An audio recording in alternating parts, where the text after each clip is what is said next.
दोस्तों नमस्कार, मैं अनुराग तिवारी। आप देख रहे हैं करेक्ट इंडिया न्यूज़। इस समय हम कटेहरी विधानसभा के उपचुनाव के तहत जो भी सूचियाँ निकल के आ रही हैं, जो भी जागरूकता या जो भी जानकारियां हैं कि कटेहरी विधानसभा उपचुनाव में आखिर क्या होने वाला है, जिस लगातार मैं कवरेज कर रहा हूं, खासकर कटेहरी विधानसभा से। और मिल्कीपुर विधानसभा में भी चुनाव होना है, वहाँ भी हम कवरेज करेंगे। लेकिन सबसे पहले कटेहरी विधानसभा को हम दिखाना चाहते हैं, समझना चाहते हैं कि आखिर होने क्या वाला है। और लगातार इस समय उपचुनाव की सरगर्मियाँ तेज़ हो गई है। कैंडिडेट की तौर पे बात करें कैंडिडेट की, तो बसपा से अमित वर्मा जी चुनाव मैदान में हैं, लगातार लोगों से संपर्क कर रहे हैं, जनसंपर्क कर रहे हैं। सपा और भाजपा का भी कोई कैंडिडेट निर्धारित नहीं हो पाया, जैसे कि मैं पिछले कई वीडियो में या कई चर्चाओं में मैं बताता रहता हूं। अभी और भाजपा की बात करें तो भाजपा में 3 प्रमुख कैंडिडेट माने जा रहे हैं, जो लोग बता रहे हैं, जो जनता बता रही है कि ऐसे 3 कैंडिडेट, एक अजीत सिंह, अवधेश द्विवेदी पिछले 2 बार भारतीय जनता पार्टी से चुनाव भी लड़ चुके हैं कटेहरी विधानसभा से, एक बार निषाद पार्टी से, एक बार भारतीय जनता पार्टी से। और तीसरा सबसे बड़ा नाम है धर्मराज निषाद का। धर्मराज निषाद पिछले जो है उनकी बात करें कटेहरी विधानसभा के रहने वाले हैं और कटेहरी से उनका काफ़ी अच्छा पैठ है कटेहरी की जनता में। और 2-3 बार वो जो है विधायक भी बने हैं, मंत्री भी रह चुके हैं बसपा सरकार में, लेकिन वो बसपा छोड़ के अब वो भाजपा में शामिल हो चुके हैं। तो हम यही सब जानकारी के लिए आए हैं कि आखिर कटेहरी का मिजाज क्या है, जनता किस तरफ इसका रुझान है।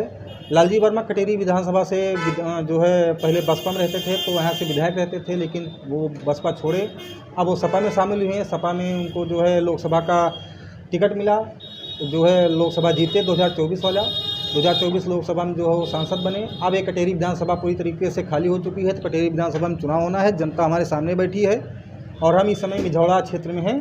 कटेहरी विधानसभा में मिझौड़ा क्षेत्र पड़ता है, तो जनता का मिजाज हम चेक करेंगे कि आखिर जो है जनता का मूड क्या है, किसकी तरफ जाना चाहता है और चुनावी रुख क्या है। लगातार हम आप लोग को कवरेज दिखा रहे हैं। तो सबसे पहले हम भैया से बात करेंगे। भैया क्या नाम, अपना नाम बताएं थोड़ा सा। हमारा नाम देवेंद्र वर्मा है। अच्छा, क्या लग रहा है कटेहरी का?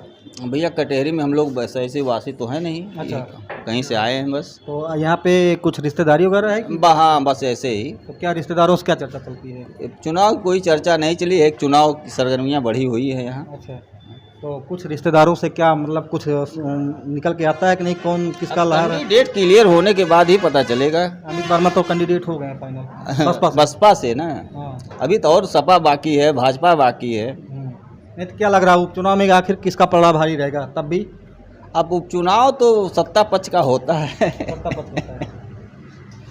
क्या नाम है चाचा, आप क्या नाम बोला? हम तो बाबूराम। तो क्या लग रहा है, क्या कटेहरी विधानसभा में कैसा क्या माहौल है, किसकी तरफ जाना? बताएं तो हम दुकानदार आदमी, अब हमारे लिए सब बराबर बा। तभी कुछ तो दुकानदार हैं, तो कम से कम जानकारी तो होगी कि आखिर किसका माहौल है, कौन माहौल तो ये जो एक बार सपा और भाजपा। हाँ, सपा भाजपा। माहौल किसकी तरफ जा रहा है? अब माहौल तो जैसे जहाँ जो एरिया बा वही हिसाब से माहौल बा। हाँ, खुलकर नहीं बताएंगे कि आखिर किसका माहौल? लालजी वर्मा यहाँ से जो है सुन रहे हैं कि उनकी पत्नी मैदान में आ रही है। अरे भाई, जैसे लालजी वर्मा अगर जो टिकट पावत है और तो वो तो भाई मंत्री होवे करें, सांसद होवे करें, और जो विकास किए हैं वो तो लड़बे करी हैं। और उनके बजाय जैसे शेष कुमार पाई हैं, तब वो चुनाव लड़ी हैं। या भाजपा से जैसे अवधेश द्विवेदी जी 2 बार लड़ीन और बहुत बढ़िया लड़ीन, दबाई के लड़ीन, बहुत कम वोट से मतलब हारे। दोनों प्रत्याशी बढ़िया हैं। धर्मराज खुद मंत्री रह चुका है बसपा से, वो बढ़िया है। ये सब चल तो बाकी टिकट। क्या नाम भैया? हमारा नाम जुनैद अहमद है। जुनैद अहमद। कटेहरी में क्या लग रहा, क्या माहौल है? हमारे हिसाब से तो सपा का माहौल ज़्यादा है। सपा भाजपा में लड़ाई होगी। सपा भाजपा में लड़ाई होगी। अच्छा, तो क्या दूसरा कोई नहीं। अच्छा, दूसरा कोई नहीं। अमित वर्मा जो मैदान में आए हैं बसपा से, वो बसपा से रहेंगे तीसरे नंबर पे। तो यह तो कटेहरी विधानसभा तो माना जाता है, कटेहरी विधानसभा पहले से ही बसपा का गढ़ रहा करता था यहाँ पे। जब रहा करता था तब था, जब से लालजी वर्मा आ गए हैं। यहाँ जनता उन्हीं को ज़्यादा चाहती है। लालजी वर्मा तो अब जो है लोकसभा में चले गए हैं, सांसद बन गए हैं, तो ऐसे में उनकी पत्नी मैदान में है। क्या लग रहा है? हाँ, तो हम लोग उन्हीं के सपोर्ट में रहेंगे। लालजी खड़े रहते हैं वो, किसी कोई दिक्कत होती तुरंत पहुँचते हैं। तो लालजी वर्मा द्वारा कुछ विकास हुआ है क्षेत्र में? बहुत विकास हुआ है। जैसे क्या क्या विकास हुआ? जैसे भी कहाँ तक बताएं, तमाम पुल हैं उनके दिए हुए, सड़क भी हैं और घोषणा भी कर चुके हैं, सड़क की मिझौड़ा काम किए हैं। हाँ, तो इसे धीरे धीरे होता रहेगा। ये है कि यहाँ जात पात की ज़्यादा बातें हैं। बीजेपी के ऊपर जैसे बीजेपी वाले बीजेपी कहेंगे, लेकिन हम लोग समाजवादी हैं, समाजवादी में रहेंगे, उनके साथ ही रहेंगे हमेशा। अच्छा, ये एक चीज़ सुनने में ये आ रहा है कि लालजी वर्मा, जैसे लालजी वर्मा के परिवार से कोई टिकट पाता है तो लोग कह रहे हैं कि परिवारवाद हो जाएगा, परिवारवाद के तहत जो है उनको टिकट नहीं लेना चाहिए, उनको चुनाव नहीं लड़ना चाहिए। ये एक रूमर है, एक रूमर है। तो परिवारवाद नहीं हो जाएगा? कुछ नहीं होगा। भाजपा तो लगातार कहती है कि सपा और भाजपा परिवारवाद की वाली राजनीति। परिवारवाद नहीं है। जहाँ बीजेपी के मंत्री हुए हैं वहाँ अपने लड़के को तमाम टिकट दिलाए हैं, अपने लड़के को भी टिकट दिलाए हैं बीजेपी वाले, अपना सांसद हो गए हैं, तो उनको कोई नहीं कहता कोई परिवारवाद। यहाँ लालजी वर्मा विकास पुरुष हैं, उनका कोई भी कैंडिडेट आएगा या समाजवादी से जो भी आएगा हम लोग उसी के साथ हैं। जी हाँ। आइए थोड़ा इनसे बात करते हैं हम। क्या नाम था? अपना नाम बताएं थोड़ा सा।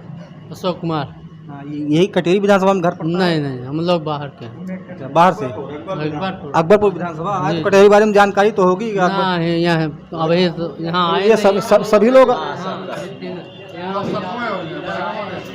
अच्छा, हम लोग बात कर लेते हैं प्रधान जी से। तो खाली बैठे यहाँ पे देख रहे हैं भैया हमारे साथ हैं और भैया से हम बात करते हैं।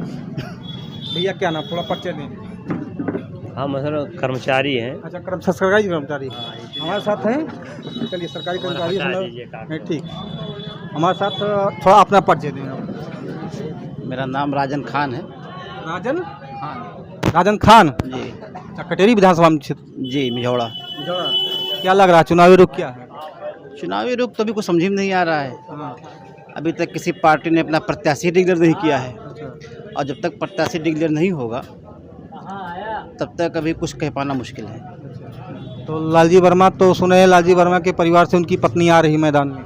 अब उस सुनी हुई बात पर कैसे यकीन किया जाए? जब तक कि कोई अथराइज प्रत्याशी ना आ जाए, जब तक उसका चेहरा समाजवादी पार्टी के मुखिया सामने न लाएं, तब तक ये कैसे कहा जा सकता है कि जो है चुनाव कैसा रहेगा। ये बताइए, अमित वर्मा मैदान में आ गए हैं बसपा से, तो क्या अमित वर्मा फाइट करेंगे, चुनाव लड़ेंगे अच्छी तरीके? अरे बिल्कुल लड़ेंगे, क्यों नहीं लड़ेंगे भाई।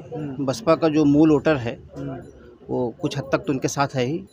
हाँ, उसके साथ भी वो भी क्षेत्र में दौड़ रहे हैं, मेहनत कर रहे हैं, जाहिर सी बात है उसका भी फ़ायदा उनको मिलेगा। तो माहौल किसकी तरफ जा रहा है, हम ये जानना चाहते हैं कि जैसे उपचुनाव है, लोग कहते हैं कि उपचुनाव सत्ता पक्ष के लिए ज़्यादा लाभकारी होता है, लेकिन लोग कह रहे हैं कि यहीं पे जनता कह रही है कि नहीं, ऐसा कुछ भी नहीं है, हम जो है लगातार जो है फला पार्टी को समर्थन करेंगे और हम उसको समर्थन करेंगे। जनता है, जनता का मूड मिजाज है, तो हम यही जानना चाहते हैं कि जनता आखिर माहौल क्या है कटेहरी में, किसकी तरफ पल्ला भारी है, किस पार्टी की तरफ, मैं यही जानना चाहता हूँ। देखिए, पल्ला भारी की जहाँ तक बात है तो पहले चुनाव विचारधारा के होते थे, विकास के मुद्दों पर चुनाव हुआ करते थे। अब की राजनीति बिल्कुल बदल गई है, न तो किसी के पास विचारधारा रह गई है, और ये चुनाव 2-4 पंचवर्षीय से जो हम लोग देख रहे हैं, 2-3 पंचवर्षीय चुनाव जो देख रहे हैं, अभी चुनाव धर्म, जात और मजहब के आधार पर हो गया है। इसलिए विकास और के जो मुद्दे हैं ना, ये शून्य हो गए हैं। और मेरा ये व्यक्तिगत ये मानना है कि जनता विकास उकास नहीं, धर्म और जात और मजहब के नाम पर वोट कर रही है, और उसी के नाम पर सरकारें बंद और बिगड़ रही हैं। आपने देखा पिछले दिनों एक जौनपुर में एक बदमाश जिसका नाम आप जानते हैं कि मंगेश यादव, उसका इनकाउंटर कर दिया गया। सरकार कहती है कि बदमाश था, उसके ऊपर 7 केसेस थे, 7 मुकदमे थे, लेकिन जनता, कुछ लोग कह रहे हैं, खासकर जनता की बात करें थोड़ा बहुत, जो खासकर सपा के सपोर्टर हैं, और अगर अखिलेश यादव की बात करें तो अखिलेश यादव कहते हैं कि जो है इस मतलब भाजपा सरकार में धर्म और जाति देखकर जो है न्याय किया जा रहा है। क्या इसमें सच्चाई है? देखिए, अब आप चाह ही रहे हैं तो आपसे तो मैं सवाल नहीं पूछ सकता, लेकिन जहाँ तक आपने मंगेश यादव की बात की, तो मंगेश यादव के साथ जितने लोग थे, जितने लोग उनके साथ थे उस लूट कांड में शामिल थे, क्या उन लोगों में जो उनके मुखिया थे, उस गैंग का जो मुखिया था, क्या आपने देखा उसके ऊपर कितने मुकदमे थे? विपिन सिंह विपिन सिंह, उनके ऊपर कितने मुकदमे थे? विपिन सिंह के ऊपर कई मुकदमे थे, लगभग 30 मंगेश मुकदमों से। यादव, हमको लगता है कि अगर मंगेश यादव के ऊपर 7 मुकदमे थे तो उनके ऊपर कम से कम 20 मुकदमे थे लगभग, ठीक। और वो एक नाटकीय ढंग से सरेंडर कर देते हैं। और मंगेश यादव की हमने एक यूट्यूब वीडियो देखी थी, उनके घर के किसी यूट्यूबर ने बनाई थी। क्या मंगेश यादव का घर देखा था? करोड़ों की डकैती करने वाले एक छप्पर में रहते हैं, हमने भी देखा है। यहाँ लूट, हत्या, डकैती में शामिल लोगों के घर जाके देख, ताजमहल की तरह घर उनके हैं। अब ये घटना राजनीति से प्रेरित है क्या है, लेकिन मेरा ये मानना है कि मंगेश यादव से भी बड़े अपराधी उस गैंग में शामिल थे, लेकिन उनका काउंटर नहीं हुआ। तो ये जो मंगेश यादव के साथ हुआ, ये जाति और धर्म देखकर किया गया है? अब जात धर्म देखकर किया गया हो न किया गया हो, लेकिन अगर मंगेश के साथ में और जो लोग थे, ठीक, अगर उनसे ज़्यादा मुकदमा उनके पास था और वो बच जा रहे हैं और मंगेश यादव को काउंटर कर दिया जा रहा है, तो जाहिर सी बात है। अभी आपने देखा होगा गोमती नगर, लखनऊ की तमाम बच्चे पानी में एक महिला के ऊपर पानी फेंक रहे थे, ठीक है। उसमें हर जात के बच्चे थे, हर मजहब के बच्चे थे, ठीक है। लेकिन हमारे मुख्यमंत्री योगी आदित्यनाथ जी ने जो है सिर्फ 2 ही लोगों का नाम लिया। अभी फैसला आप लोग करिए कि जात देख के किया जा रहा है कि धर्म देख के किया जा रहा है, कि उसमें 2 ही लोग उनको मिले, बाकी लोगों का नाम उन्होंने नहीं लिया। और आप लोगों के एक ब्रेकिंग न्यूज़ और देना चाहता हूं कि कांग्रेस पार्टी का लगातार मीटिंग चल रहा है, खासकर कटेहरी विधानसभा उपचुनाव को देखते हुए। और इसमें एक बड़ा नाम मैं आप लोगों को बताना चाहता हूं कि कक्कू पांडे, कृष्ण कुमार पांडे उर्फ कक्कू पांडे कांग्रेस के वरिष्ठ नेता हैं और भाजपा से टिकट वो भी ले रहे हैं, कांग्रेस से टिकट वो भी ले रहे हैं और कांग्रेस से संभवतः टिकट उनका फाइनल भी होने वाला है, ऐसा सूत्र बता रहे हैं, ऐसा लोगों का राय है।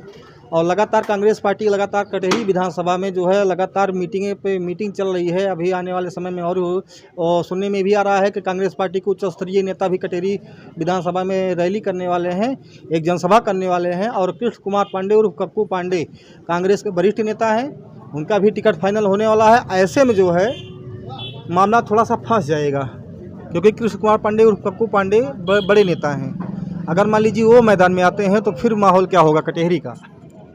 कटेहरी का माहौल, उनके आने से जाहिर सी बात है, उनके अपने लोग भी हैं, उनके सपोर्टर भी हैं, उनका व्यक्तिगत वोट भी है, तो जाहिर सी बात है कि थोड़ा सा समीकरण चेंज होगा। तो अगर मान लीजिए आगे तो किसका वोट लगभग कटेगा, कौन सी पार्टी का वोट जो है अफेक्ट करेगा, प्रभावित होगा? देखिए, जाहिर सी बात है कि अगर आपने पिछला विधानसभा चुनाव देखा होगा तो वही स्थिति रहेगी।